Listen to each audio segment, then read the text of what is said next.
Programme contains adult humour and some strong language.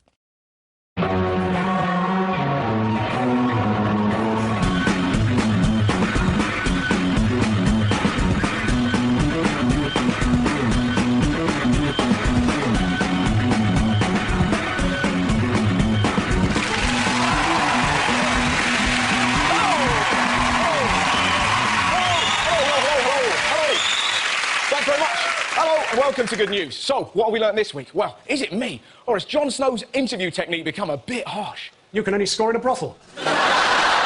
Could be worse. Look what David Cameron did to this guy. Unfortunately, Mr Cameron decided to start at the bottom and work up. Did anyone else see the bloke in Parliament who got so bored he started a thumb war with himself? And the government will discuss the elements of the programme for government, such as upcoming programme for jobs initiative. And finally, big news at the BBC. Bill and Sean have brought out a sex tape. Very saucy much. it is as well. Oh, from the very beginning. Yes, they're very adult. Time now, but we'll come. Now, the big media story this week was the News of the World phone hacking scandal. News International today admitted its paper, The News of the World, was responsible for hacking the phones of a number of celebrities and public figures. Did you see whose phones they were hacking? News International has offered to pay damages to those who are currently suing the paper. They include the actress Sienna Miller and football commentator Andy Gray. Andy Gray? Apparently his phone was really tough to hack because Richard Keys kept smashing it. The media have concentrated on Sienna Miller and Andy Gray. I'll be honest, the one that really caught my eye was this. Gaza to sue newspaper over phone tapping. Christ! Imagine listening to this man's phone.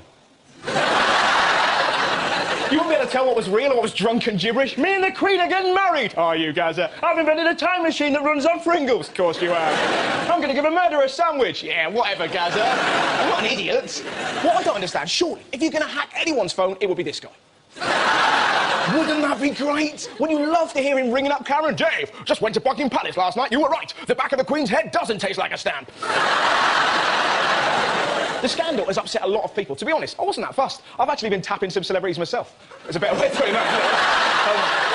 No. Hacking celebrities. Check them out, though. It makes for a fascinating listen. Victoria, it's David. Can you come home immediately? There's a strange man in the house. Sorry, though. It's a mirror. Forget I called. So unfair. Why does everyone hate me? Lonely. I'll tell you what, it's a right ball ache keeping this act up. I hate dancing. I like football and minge.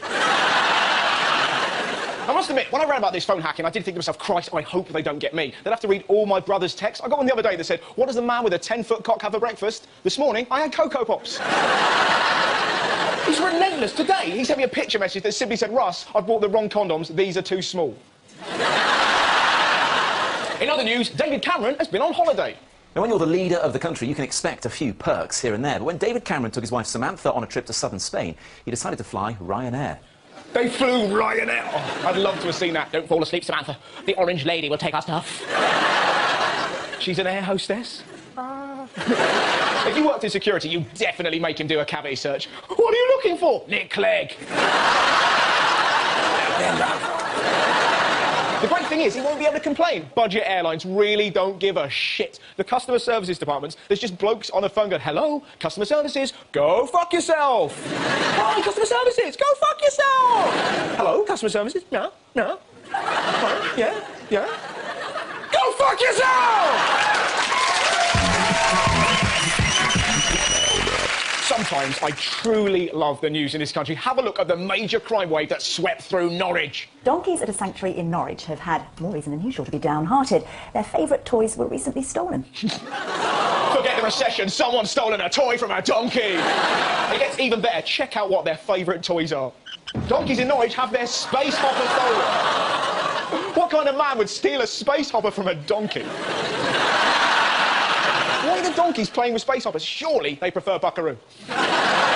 Reminds me of Grandad. I miss him so much. The reason why I love this story is because of the way they've reported it. Listen to the music they play. They make it sound like the donkeys are heartbroken. They're all sad. Georgie sad, and Lucky Donkey sad. They have other toys, Wellington boots, boots, flat footballs they like. All ponies and donkeys need something to play with. You know, they get bored. I'm surprised they didn't show footage of donkeys self-harming. Just Eeyore in a bath dropping a toaster. Life is poo. To be honest, it's little wonder they're upset. Check out their owner's hat. So we put in a P.O. around 3,500 people to come into the garden shed and they can't donate. Why, she got our dead brother on her head! This story keeps on giving. Suddenly, from nowhere, a journalist turns up with a space hopper. Check out the donkey's reaction. Here you go, boys. Here you go. Oh, lucky. Try as we might, they weren't playing ball. Because they're donkeys. Hey, Mr. Donkey, play with the space hopper. Shut off, you crazy cow! I haven't even got thumbs. I love how angry she gets when they won't play. They're not vaguely interested. They're not. That cost us £13. £13! Ungrateful bastards. Hello, is that the Norwich Kebab House? Yeah, I'm bringing in a delivery. Good laugh, man. Sweet. You sound like a randy auntie. You're very welcome. Sorry, right, sorry. The mad stories keep coming. Next, we're off to a hotel in Bedford who are having trouble with a naughty chair. Now, I don't know whether you're superstitious, but staff at a hotel in Bedfordshire certainly are. They're avoiding a particular chair because 7 of their colleagues who all used it have fallen pregnant within 18 months. A chair that makes you pregnant. I'm no expert. I think they're sitting on it wrong. Look how scared this reporter gets around the chair. You don't think I'd really sit on it, do you? It's actually through there. I love the fact that that chair is getting the blame. I mean, I could understand it if their chair looked like this. But not only are they blaming the blue chair, the manager of the hotel has got big plans for it. What are you actually going to do with the chair? Are you going to do anything with it now you think it's special? I think what we may do is mount it somewhere in the hotel so that people can come and pay homage. Mount the chair? Surely that was the problem in the first place. I'll tell you what, though, if that chair really is responsible, I'd hate to be in the maternity ward.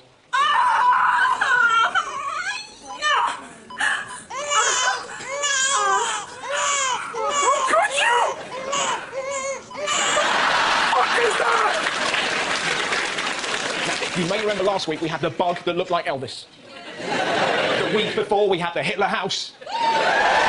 Well, incredibly, the papers have come up with another. This week it's a tree that looks like a rock guitarist. Do you want to see it? You know you want it. It's brilliant, isn't it? To be honest, we shouldn't be surprised. If you look hard enough, most trees look like someone. Some look like politicians. Some look like film stars. And if you look hard enough, you can even find trees that look like Katie Price.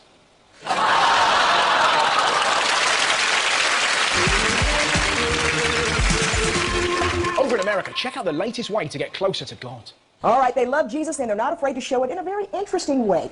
These church-going women are embracing the dance moves once reserved for strip clubs. It's called pole fitness for Jesus. Pole fitness for Jesus. No wonder he rose again. Thanks very much. To be honest, lap dancing would make a lot more people go to church. We are gathered here today to worship our Lord and Saviour. Before that, Cristal is going to dry hump a pole. The workout is set to Christian music, and class scores say it brings him closer to God. Brings him closer to God. Makes it sound like he's in heaven going, work that ass, baby. That's why I made it that way. In fairness, they're not the first people touched by our Lord. What's happening right now? Right now? A hand. Is it burning or just a hand? Just feel it. You think it's Jesus? Yeah. Boom! Bob. Finish it, Lord!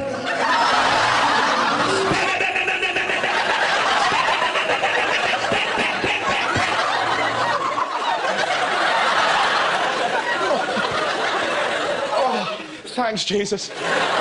That's what I call a second coming.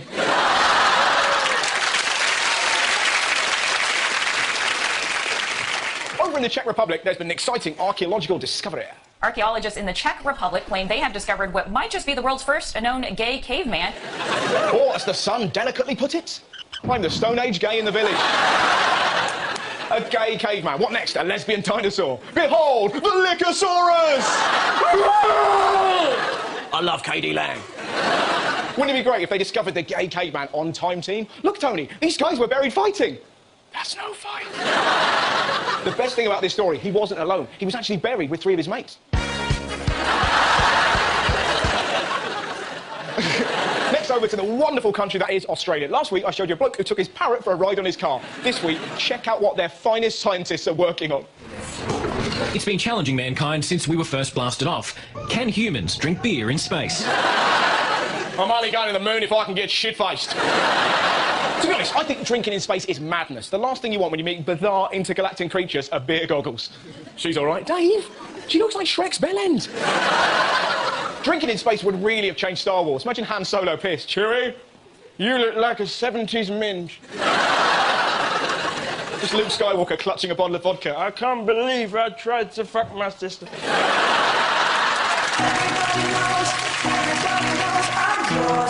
The royal wedding draws ever closer. Have you seen the latest wedding memorabilia? Take a look at Crown Jewels. That's right. Condoms are being sold in packs of fruit. They have a picture of the royal couple on the front, and according to the manufacturer, they are lavishly lubed and regally ribbed. Lavishly lubed and regally ribbed. They make it sound like the Queen is blessing each one. Arise, Sir Johnny. Do your duty for the Empire. Boris Johnson licking back of my head. Have you seen their catchphrase? The special celebration pack urges lovers to lie back and think of England. Lie back and think of England? That'd be horrible. Having sex with a girl and she's going, late trains, wheelie bins, drizzly weather. He's there going, why can't Lampard and Gerrard work together in the midfield? They should get Philip to do the adverts. Royal condom, extra strong. Trust the Crown when you're going Brown Town.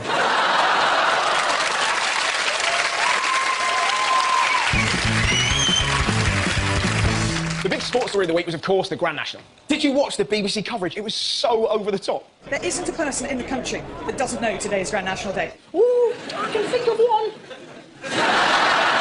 Mind you, it's a huge draw. All the celebs were there. Hiya! Uncle Ian Rooney, that's Wayne up there. I felt a bit sorry for the reporters. They were interviewing the crowd. I'll read out some horse names, and you cheer if you're backing them, OK? Trouble is, the crowd were pretty hammered. Oscar time. Any support for Fergie's What a Friend?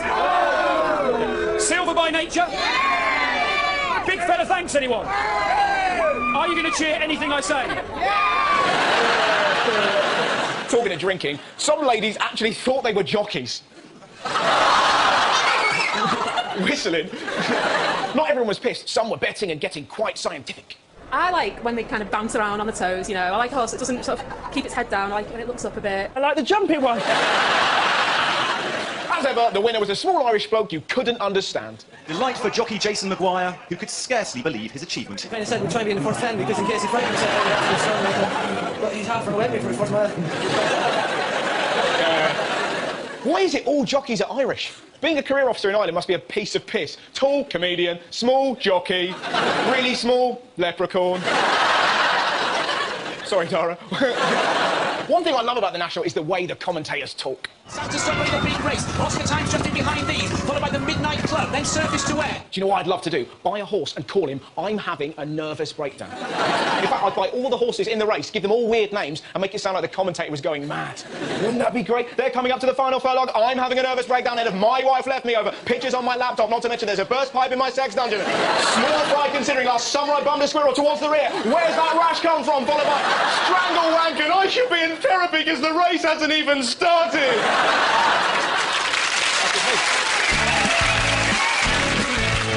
Now, if you think the Grand National was the only equine story of the week, guess again. Prepare to meet a group from California called Pony Play, who pretend to be horses. Anytime you're pretending to be a pony, it's pony play.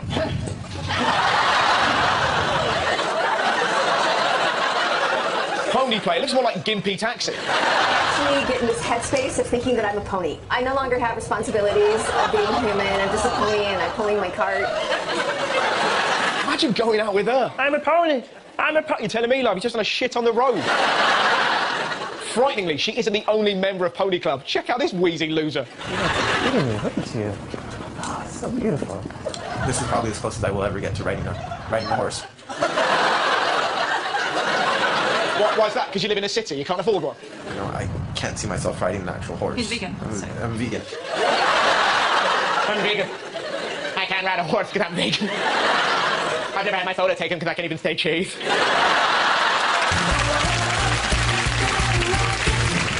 This is the part of the show I genuinely don't know anything about. There's going to be a mystery guest who's been in the news, and I have to figure out who that person is. So please welcome my mystery guest.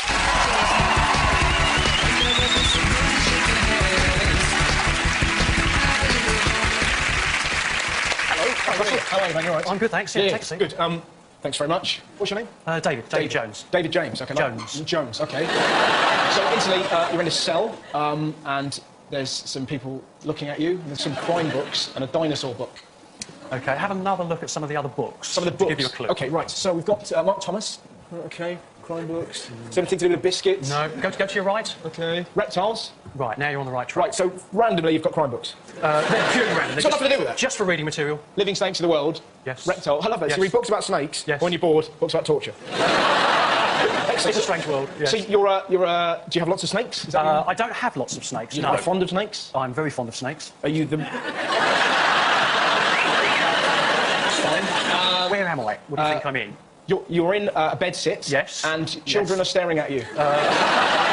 Let's just say people in general. All right, people are staring at you. Oh, OK, so were you living in a reptile...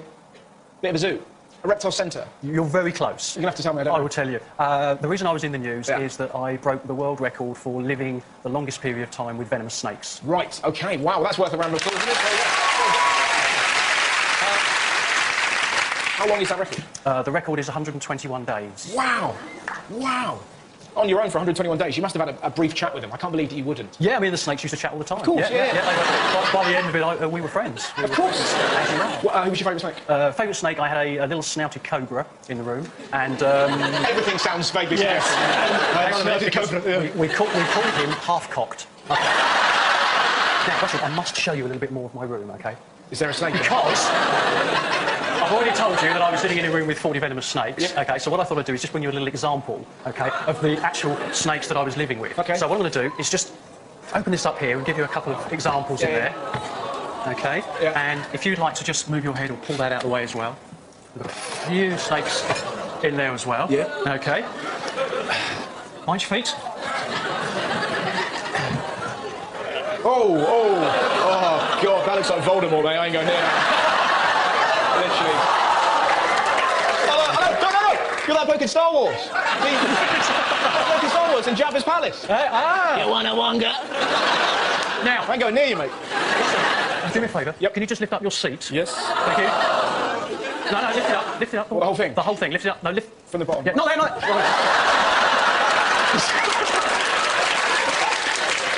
From there, yeah? Just gently lift the seat up. Right. Go on. Yeah. There you go. Yeah, but I thought he might be under there, and I thought I might die. OK. The snakes that we have here, the python that I'm holding and these guys here, are all non-venomous snakes. The guy that you've been sitting on, he is venomous. Right. Oh, it's so weird, man. It just... It's just... I'm not going to hold it. Look, it's terrifying. Will somebody have a go for me? Yeah. Do you want to go? Come on, right, you pretend to be me. OK. Sweet. What's that? What the fuck is it? What's that? Yeah, it looks very heavy. Watch out. It's pretty heavy. There you go. You got it?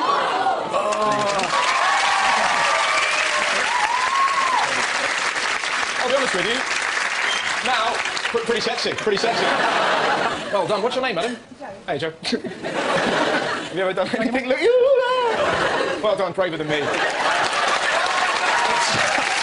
done. Quick, ladies and gentlemen, Joe. Stronger. Put him away from me. I'm not. I'd love to do it. I just haven't got the bravery. So, can I shake your hand and see you later? You'll have to come closer. I will. There you go. Ladies and gentlemen, please give it up for my Mr. Ross.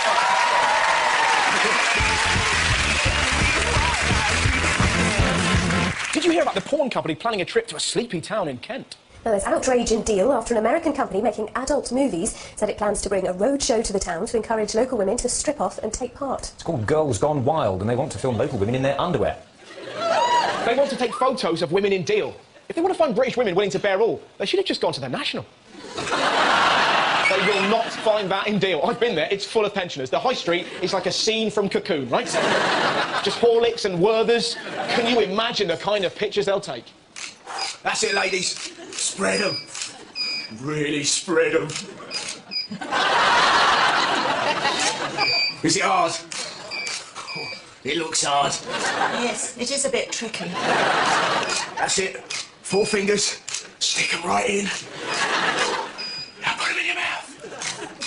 I do like Kit Kat, but between you and me, I'd rather suck cock.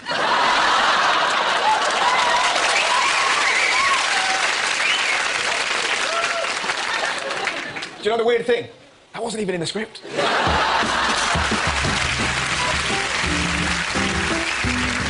This week's final story is excellent. It's about Aaron Wheels Fotheringham, who, despite being born with spina bifida, lives his life to the max. Check this out. It's absolutely brilliant.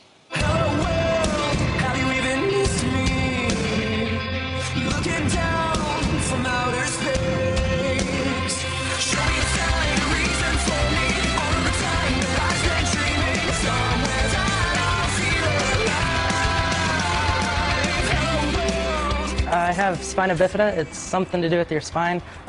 It's a birth defect, and I've never really researched what it is or what it does, just because, you know, I just don't really focus on that. My first real trick was a 180 off of a box jump, and that took me forever just to get that rotation, you know, throwing your head and stuff. And after I did that, that was cool, but I got bored. I was like, that's cool, but that's boring. I need something else. Then a bunch of bikers and stuff were like, you know, it'd be cool if you could backflip on a wheelchair. And I was like, that would be pretty sick. You know, I've never even thought about that.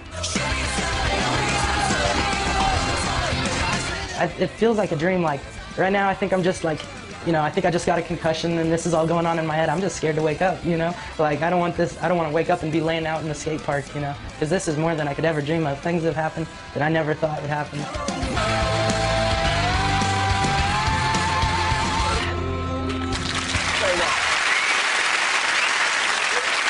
Quality, isn't it? Ladies and gentlemen, thanks very much for watching Good News. Have an excellent night. Ta-ra.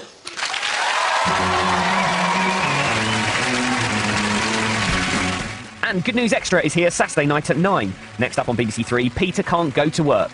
Well, not that he does much work when he's there, but Lois has an idea to get him back in the first of a Family Guy double.